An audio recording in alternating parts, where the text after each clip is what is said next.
Namo tassa bhagavato arahato samma sambuddhassa. Namo tassa bhagavato arahato samma sambuddhassa. Namo tassa bhagavato arahato samma sambuddhassa. Buddhang dhammang sanghang anuttarang upacayang namasami.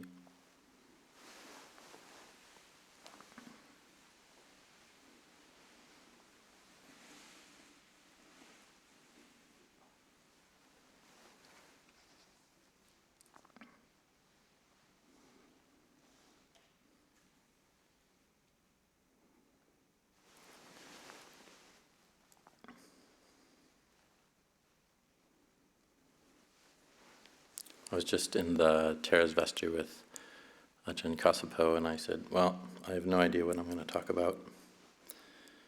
And he had said earlier today, and he also refrained, he said, just tell people where you're from and why you're here.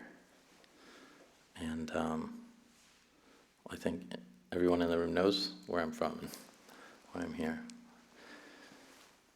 Well, maybe not why I'm here, but he said, we'll do it for the live stream. So in case people don't know me out there who are listening, my name is Cunda, and I ordained here at Abhayagiri, I think in 2008. And I was here for about 8.5 years, and then went to some other countries and monasteries, and now I'm back.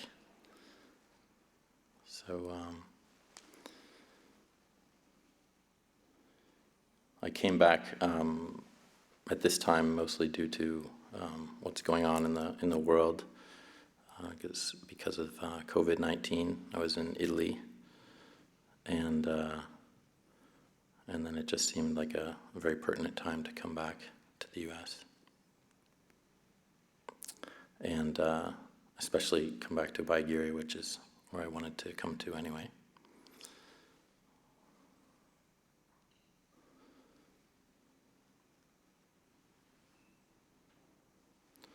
I've been reflecting recently about sort of aloneness and seclusion. When I first arrived at the monastery, there was quite a strong feeling for myself around being fairly stirred up and kind of settling down back here. And I went through this 2-week quarantine, and so that seclusion was quite interesting to see. I'd been back here for a few times over the last 6 years, just on short visits. But it was a bit surreal living across the street in this house that was purchased a few years ago, and just seeing the monastery from afar. And I had some nice stop-ins every day with food deliveries. I mean, not from like pizza delivery or anything, just it was a very nice dana that I received for the meal and breakfast. And some of my old acquaintances from the monastery stopped by and kept their distance.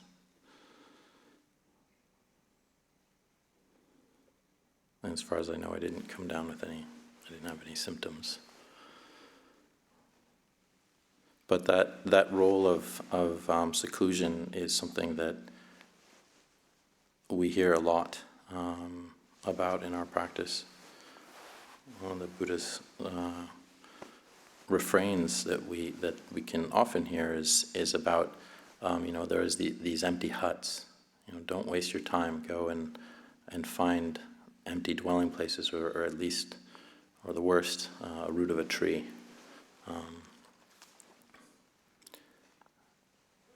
And so for myself, that's been coming up in terms of, sometimes there's an interest in that, sometimes there's an interest in not being secluded.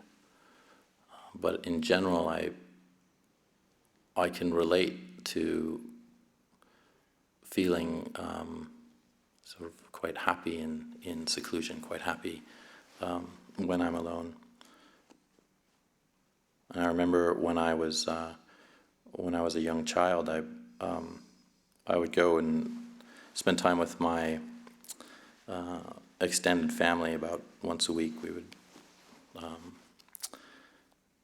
go to my grandma's house. I lived there for the first 9 years, but then afterwards we'd go to her house every week and partake in Shabbat, the Jewish Sabbath. And there was it was a fairly big family. There was about usually 10 to 15 of us there. And I would always I just always wanted to kind of be alone in those larger groups.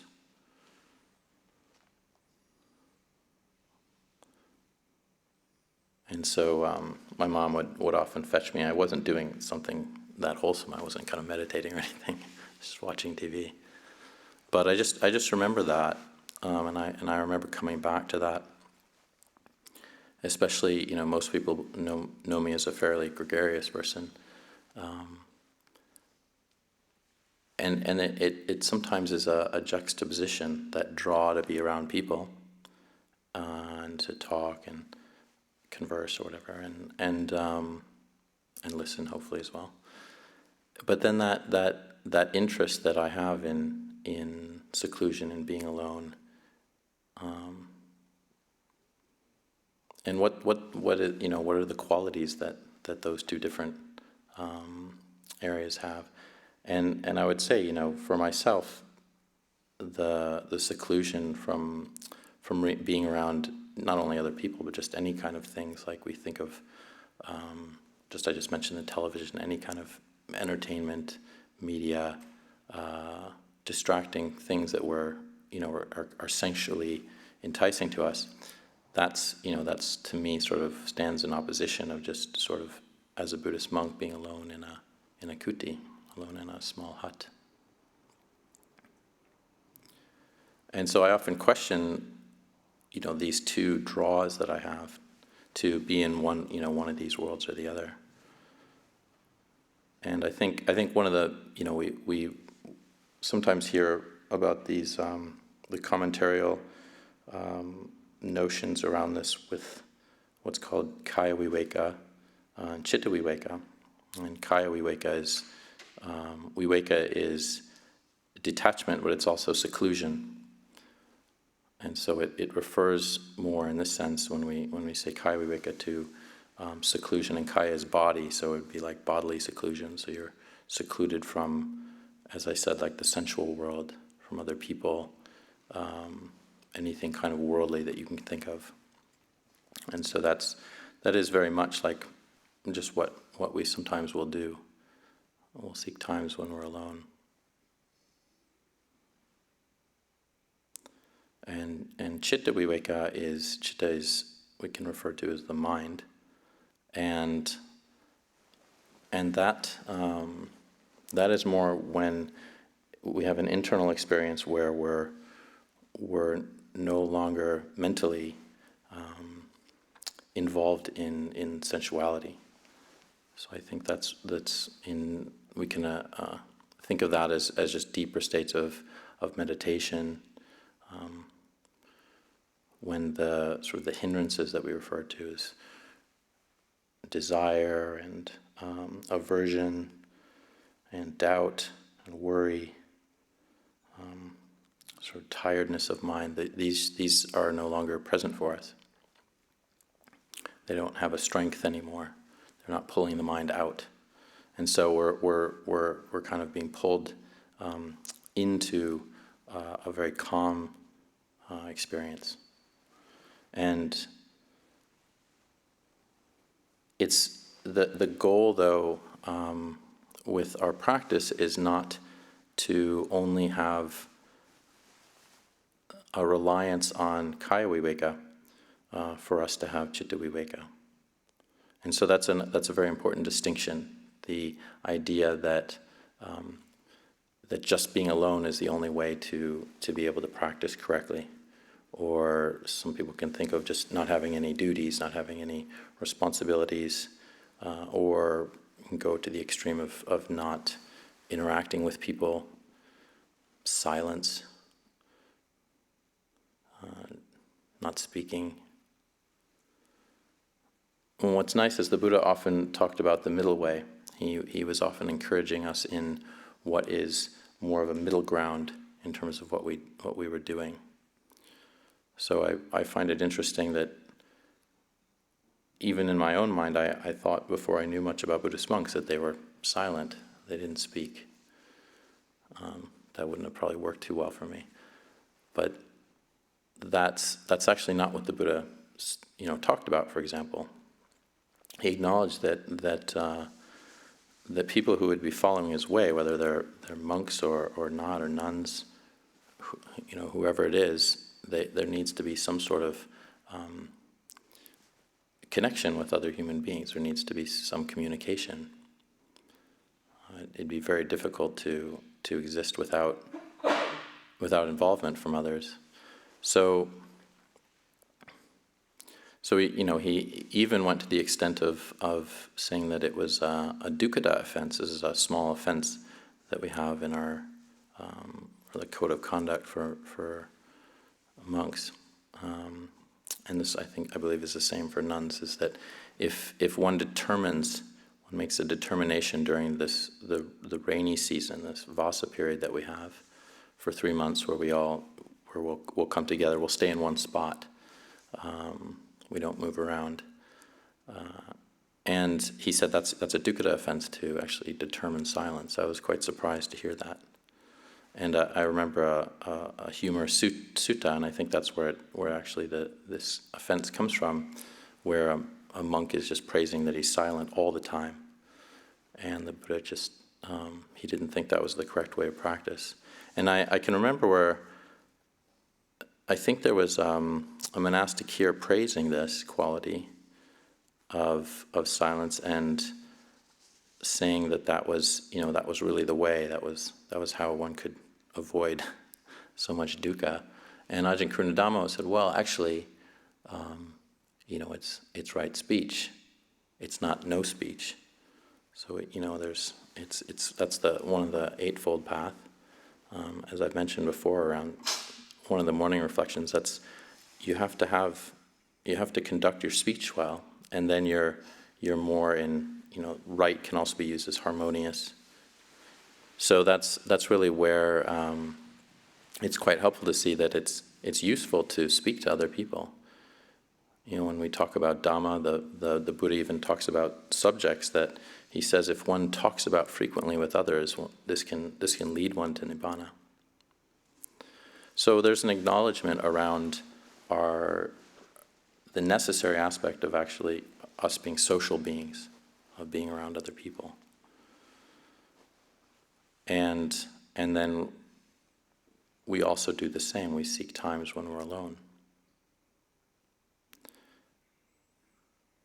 And so I think one of the interesting aspects is that how is it that we can seek solitude when we're around others? How do we maintain that solitude from the sensual world when we're still engaging with not only with other people, but just engaging with the world itself?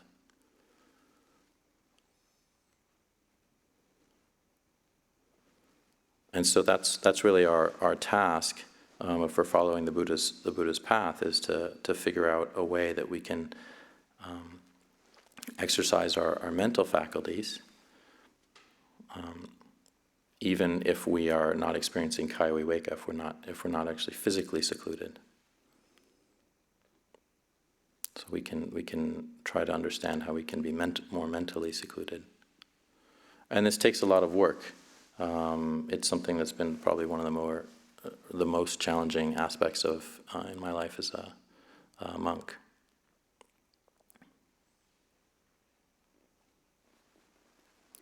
And I think the reason that it's challenging is that there's such a pull towards, I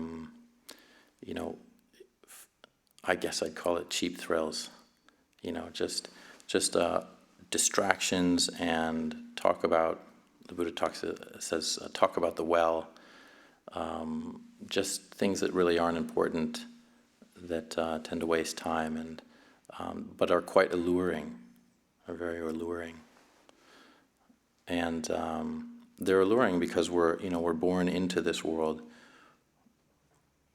experiencing, it is a sense world, and so we experience it as something that is, from, I think, a very early stage, either gratifying or something that we might feel pain from, we want to run away from. That's the sense of aversion, is to get away from a particular experience. And so our attraction is consistently towards, or our habits, I would say, are consistently towards this sensual world. And in fact, it's quite difficult to quell it sometimes. It's as monastics, and just referring to anyone who lives in a monastery, just something as simple as collecting food. We have very wonderful food that's made for us every day, and yet the act of going through this food line, and dealing with the sensual world as it arises can be quite difficult.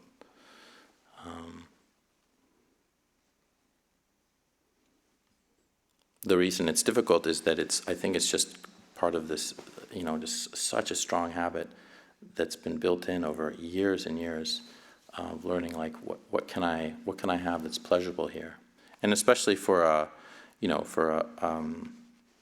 monk or a nun, it's just not.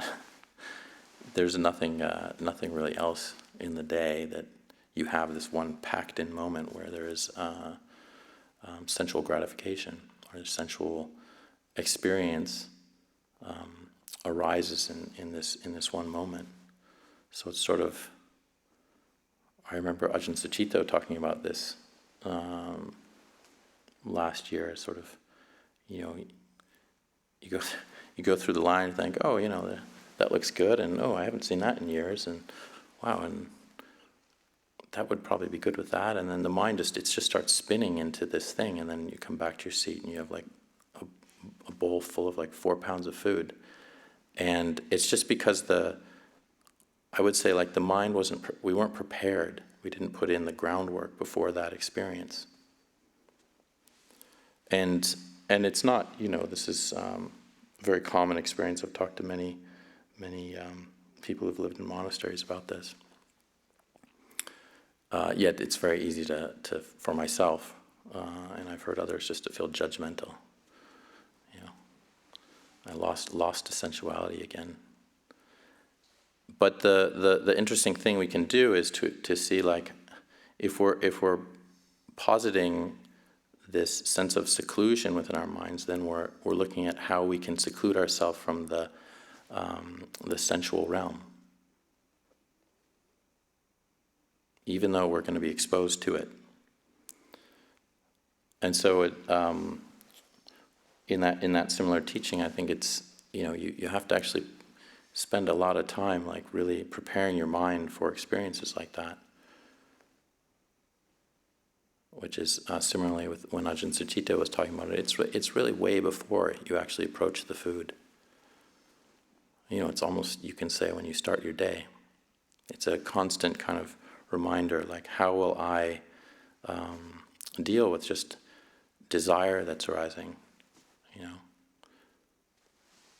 How do I get into a conversation that's more skillful, that would be quite helpful for another person and helpful for my own practice?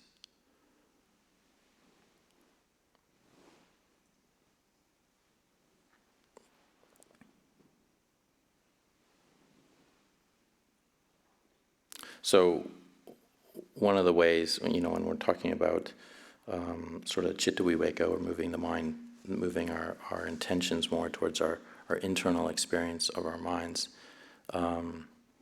then we need to kind of be consistently preparing ourselves, dealing with how our own particular biases and habits,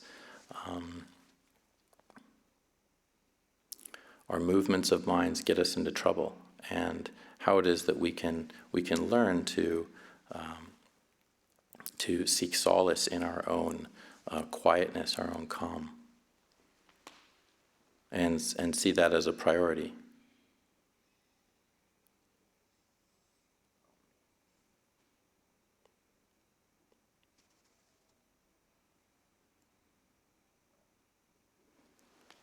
So for me, like around, like just for as an example, going again with the food experience, it's like, well, what works out better for me? You know, if I move towards sensuality, then there's a lot of unpleasant mental qualities that arise because of that. But if I instead prepare my mind so that desire isn't overwhelming it, that it's more kind of arising in a more easy to deal with fashion, you know, I can kind of just say, okay, I don't want to take too much, or I don't want to exercise my desire for things that are going to increase that desire. Because every time we move with our minds towards a desirable object, we increase the possibility of that happening in the future. And so what that causes and why that's a problem is it creates delusion, confusion. It essentially kind of sends our head spinning. I can say that one thing I've noticed as a monk more than anything is that the more that I listen to, that I not listen, but when I just go with it, when I go with desire, when I move towards my experience of wanting to get something, wanting to get more, wanting to have a pleasant whatever taste or smell or sight, the mind gets so clouded with wanting more and more of that, and also confused with the whole idea of calmness as being something of a respite, a place where I can rest. That's actually a phenomenon that's enjoyable, that's pleasant, that's good, and then allows me to see things more clearly in the mind, to see dukkha more clearly, to see that there is sort of a sense of discontent or dis-ease.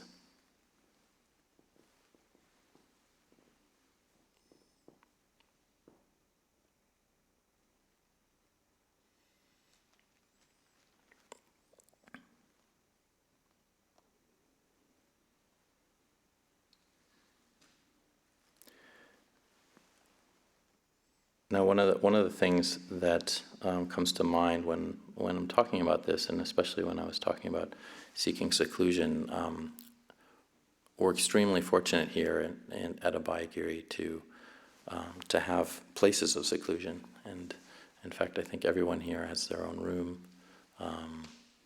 and most people live in huts around the monastery. And from my own experiences living abroad, that wasn't the case. This is, I think, one of the only monasteries I lived in. I think there was just one other where everyone was afforded a kuti, a small hut.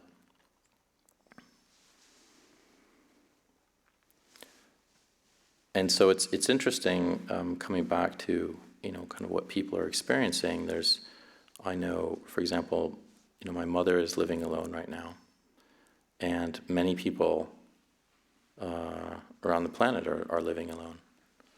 So they're secluded, but someone was talking the other day that depression is on the rise. And so it's interesting that right now I'm talking about the goodness that can come from being secluded, and some people, many people in the world probably think that's a ludicrous idea.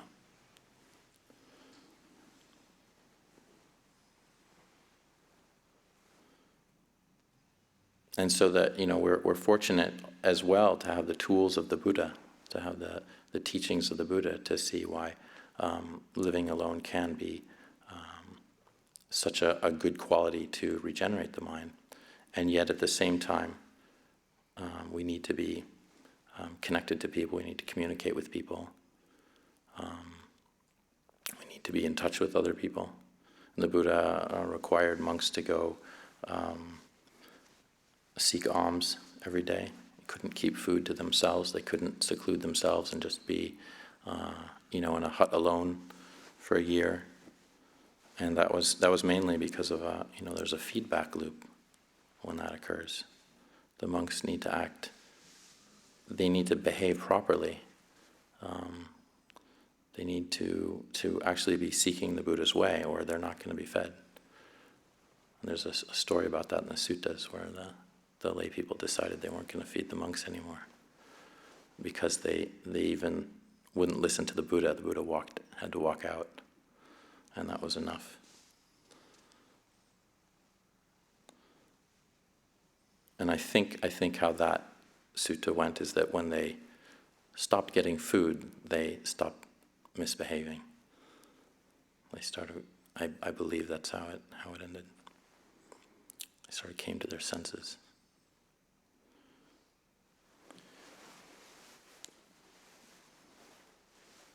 So I think the one of the questions I would just ask people to bring up for themselves a reflection is, how is it that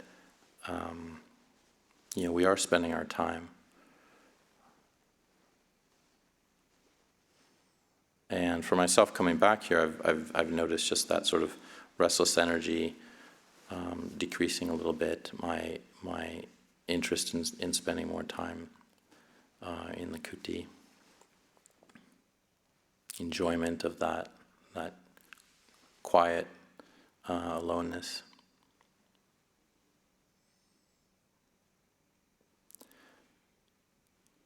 But the reflection, I think, is not only like, are we spending time alone, but are we able to be in seclusion, while we're around others, while we're spending time with other people, and how we can develop that skill within ourselves.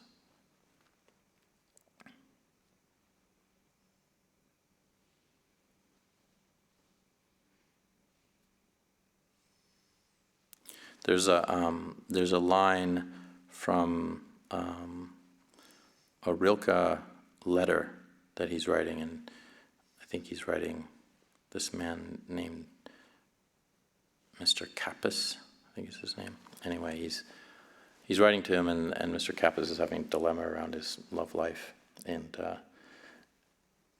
Rilke came up with this one line that's always been quite. It's always struck me. He said that the role of two people in a relationship, and he was talking about a romantic relationship, is to guard each other's solitude.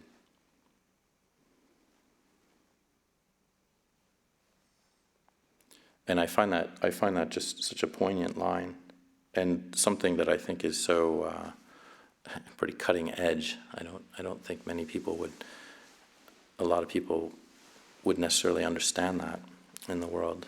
But I think we do. We can understand that, and also how we can use that ourselves for encouraging people to guard their own solitude, by guarding our own, by taking care of our own state of mind.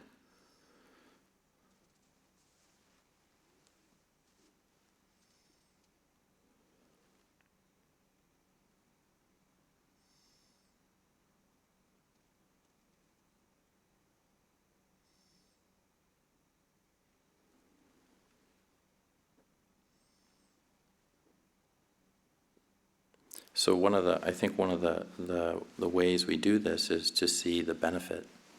We have to see that when we guard our minds, when we're careful with it, it's not a sort of difficult, dreary, painful experience. And it can, I think sometimes practice can feel that way. Even if you take my words as what I'm saying, you might be saying to yourself, "Oh yeah, I should be more careful with my a speech, or with how I'm going out, or how I'm socializing, and I should be like this or I should be like that. And that would be a bit unfortunate, because I think that tends to create a bit of a clamped down effort, something that you have to kind of force yourself into.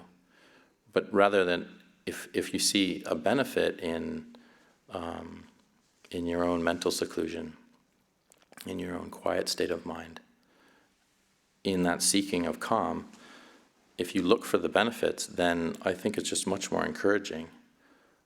It kind of says, oh yeah, this does feel good. This feels right. It feels right to be quiet. It feels right to seek a quietness of mind.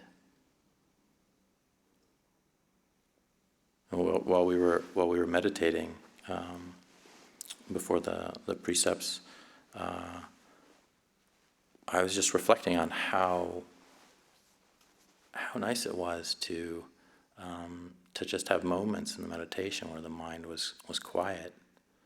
It wasn't just jabbering on. And of course that would come and go. But just that quietness, that stillness that arises from just watching the body, watching our own minds, our own experience, and then not making something out of it. And I could easily see through the meditation, what am I going to talk about? What am I going to say?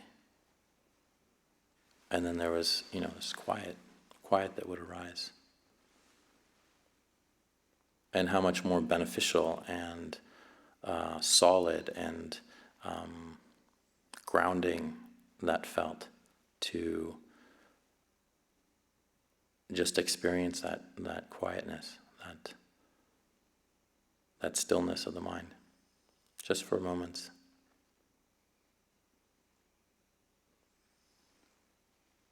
And then out of that sort of ether, the self arises again, and there's some sort of fear or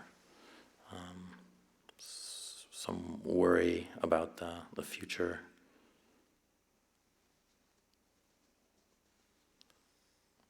And then quiet and stillness again.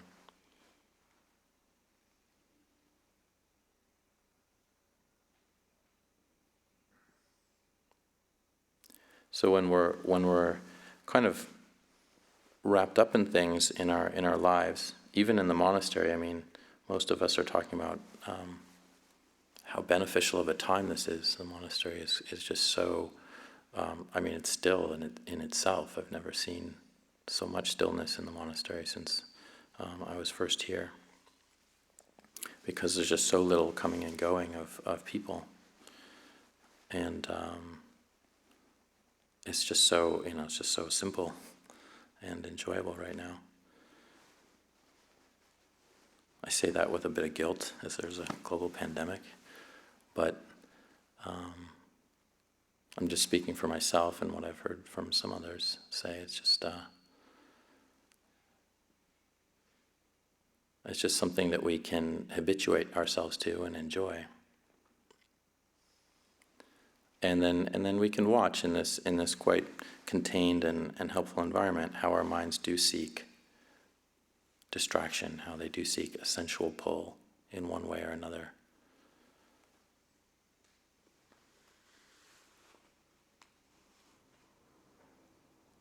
And of course, not to punish ourselves around it.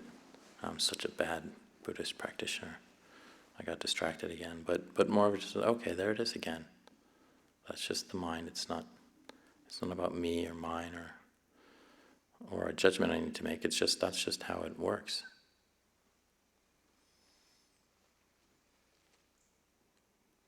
And then we see that benefit, that enjoyment that we have of the quiet mind.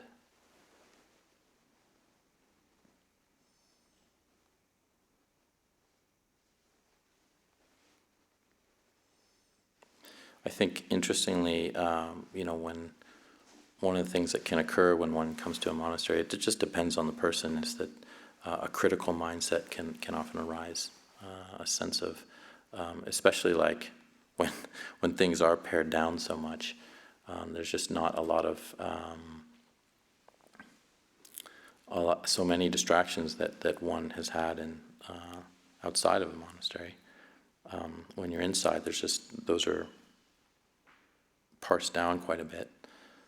And so what can often happen is a critical mindset arises around other people, and you start to notice what she's doing that wrong, and he's doing that wrong, and it should be different, and say, or the mind, we can point to ourselves, and just to notice that when that criticality kind of moves away, just how much more happier we feel. We're not kind of watching others or looking for somebody else's faults. Or even if we see them, to check ourselves and see, well, what is it like when I don't go with that mind state, when I don't go with that type of thinking? Or even move the mind in a different way. Say, well, what's good about some of the things that person has been doing? So we're working with the mind, we're working with our tendencies when we're amongst others. And I think for most of us here who've been living here in the monastery, this is obvious, and a sort of obvious refrain, something that we're quite used to. The more we harmonize with each other, the more that we try to have a good, clear, honest, authentic communication. Just the easier it is for our own states of mind, our own understanding of dukkha.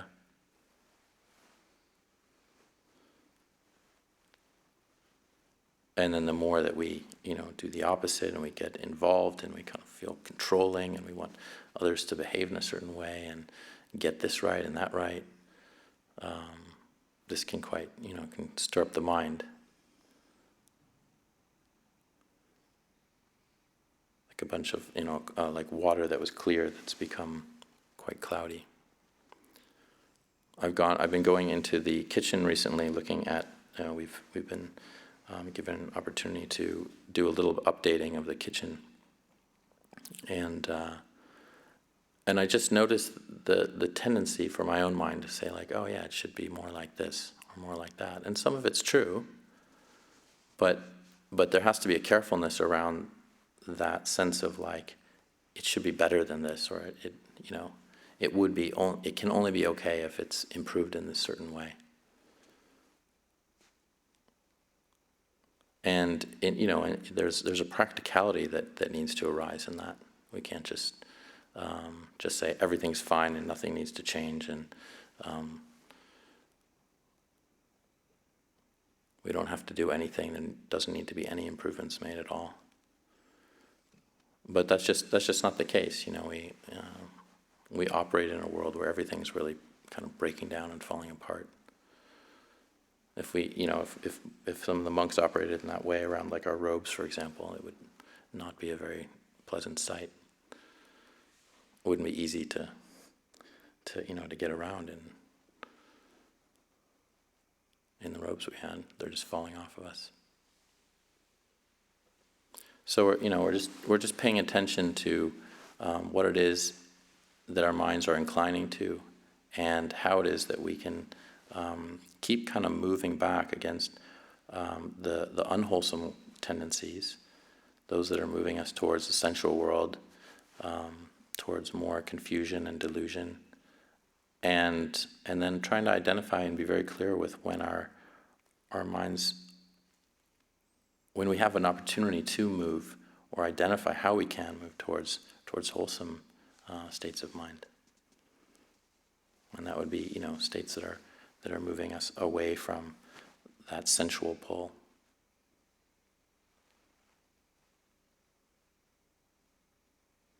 And because it's just so ephemeral, and so, just the sensual world just doesn't last. I remember when I was in Anagark one time, it was something Debbie said to me. It just kind of struck. I was saying there was some dessert or something, and I was lamenting with her. I was in the kitchen or something, and I said, "Oh, I forgot to take that." And she said, "Well, it was a short-lived experience. And so if we kind of look at that, that when our minds are convinced that that's not true, that we're going to live in this pleasure for, forever, and of course that goes with that sense of desire is a liar. It's not true at all. We might not actually think that because we know it's not true, but we still enact things as if pleasure will last. But it's just so short-lived. It's just anything that we try to gain pleasure out of, no matter what we're trying to kind of satisfy that sense of fulfilling this hole, this lack of contentment. It just, through the sensual world, it doesn't last. It can't last.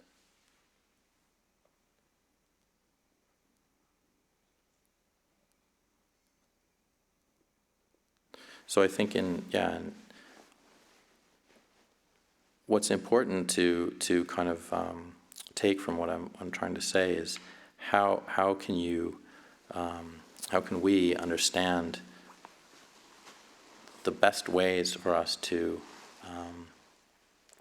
move against a tendency of our minds that's so deeply ingrained and that is so much part of our Dhamma practice. That move towards distraction and the sense world, the pleasures of the senses, of the sights, the sounds, the smells.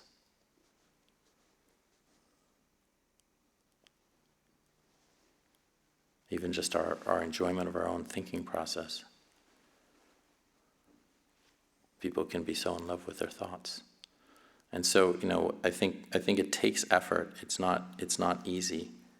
But it takes effort to kind of move our minds into a direction of seeing like, oh yeah, this doesn't last. It doesn't really help. It causes me a fair amount of confusion, and increases my tendency towards desire, towards more confusion, and then how we can kind of really look closely at the mind to see that that there's this other pathway that most of us are very aware of, but we continue to fall into the same patterns that bring us away from it.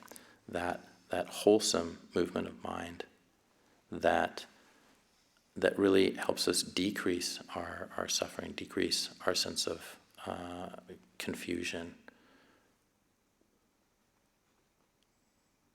That helps us see that desire is actually quite an agitating experience. It's like an itch. You have to scratch it. You have to get something. And so when we see that more clearly, we say, oh yeah, I don't have to respond to that. It's there. It doesn't just disappear. We can't hide from it. But we don't have to react to it. And this is sort of the practice of renunciation. And one of the ways we do that is with sense restraint, and how we figure out a way for our minds to not get so involved with the sensual world. This doesn't mean that we close our eyes. You're still going to experience desire whether your eyes are closed or not. Or shut your ears. It's the image of the monkey: see no evil, hear no evil, speak no evil. But we can pay attention to what it is that we're seeing, and we can try to shine a light on it and see it differently, and see how ephemeral it is, or how undesirable it actually is, if we paid close attention. And again, that takes effort. It takes a very long period of effort. Lumpur was talking earlier about he just said a few short things during the Patimokkha about his life as a monk, and it was really inspiring just to hear the few short sentences he said about just that slow, steady, continuous practice. It's not like bright lights and just going to Las Vegas. It's not like that. It's just that you have the faith in the Buddha's teachings, and you continue on with that faith day by day. moment by moment. And you try to very much be interested in the benefits, the kind of the positive experiences you have. Because as I've been saying in this talk, it's not easy. This is not easy. The Buddha did not ever say it was easy. In fact, he said it was not easy. It was difficult for most. But if we have that gaze of what it is that we're benefiting from, that there are fruits to the practice while we're practicing, it's not just like off into someday nibbana, it's just right here and now. Then we can see, oh yeah, there's a lot of goodness that arises in what we're doing all the time. And even if we can't see it, others see it. Others see it in us. Oh, I really appreciated that thing that you did. Oh, I didn't even think about that.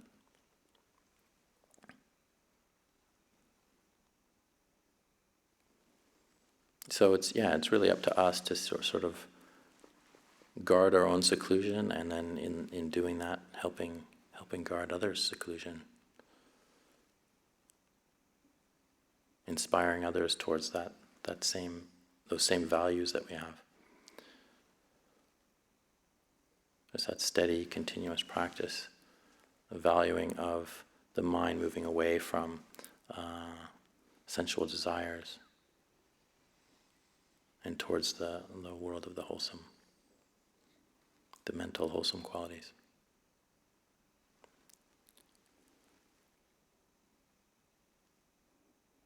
So if I've said anything of use tonight for you, then please pick that up, take it with you, and anything that's been hasn't been useful, then just feel free to leave that behind. You won't